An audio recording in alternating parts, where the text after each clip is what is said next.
Hello everyone. তো কড়াইশুঁটির কচুরি তো খাওয়া হয়েছিল এর আগের বছর, রেসিপি তোমাদের সাথে শেয়ার করেছিলাম। তো একটু পরোটা বানিয়ে খাওয়া যাক। তো মিক্সার জারের মধ্যে দেখো কড়াইশুঁটি, ধনেপাতা, কাঁচা লঙ্কাকে আমরা ভালোভাবে পেস্ট করে নিলাম। তারপর কড়াইয়ের মধ্যে তেল গরম করে গোটা জিরের ফোড়ন আর হিং দিয়ে কড়াইশুঁটির পেস্টটা কিন্তু দিয়ে দিয়েছি। তারপর এতে দিয়ে দেবো আমরা স্বাদ মতন লবণ, সামান্য হলুদ গুঁড়ো।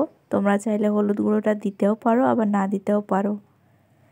তো পেস্টটা দেখো একদম তৈরি। তারপর আমরা ময়দাটাকে মাখিয়ে নেব। তো নিয়ে নিয়েছি ময়দা, চিনি, লবণ আর তেল দিয়ে ভালোভাবে ময়ান দিয়ে নেব। তো ময়ান দিয়ে পরিমাণ মতন জল দিয়ে আমরা ময়দাটাকে ভালোভাবে মাখিয়ে নেব। তো মাখিয়ে কিন্তু আমরা ময়দাটাকে 10 মিনিট মতন রেখে দিয়েছিলাম। তো 10 মিনিট পর আমরা ময়দা থেকে গোল গোল রুটি করার মতন লেচি কেটে নেব। তো দেখো এইভাবে আমরা লেচিগুলো কেটে নিয়েছি। তারপর মিডিলে যে পুরটা রাখবো তার জন্য একটু জায়গা করে নিয়ে পুরটাকে দিয়ে ভালোভাবে মুখ বন্ধ করে দেবো। তো ঠিক যেমন কড়াইশুঁটির কচুরি বা কোনো পুর ভরা পরোটা বা কিছু করা হয়, ঠিক একইভাবে আমরা মুখটাকে বন্ধ করে নেব। তারপর তেল দিয়ে আমরা বেলে নেব। তো অনেকেই আছে যারা ময়দা দিয়ে বেলতে পারে, কিন্তু আমি ময়দা দিয়ে বেলতে পারছিলাম না, তাই তেল দিয়ে বেলেছি।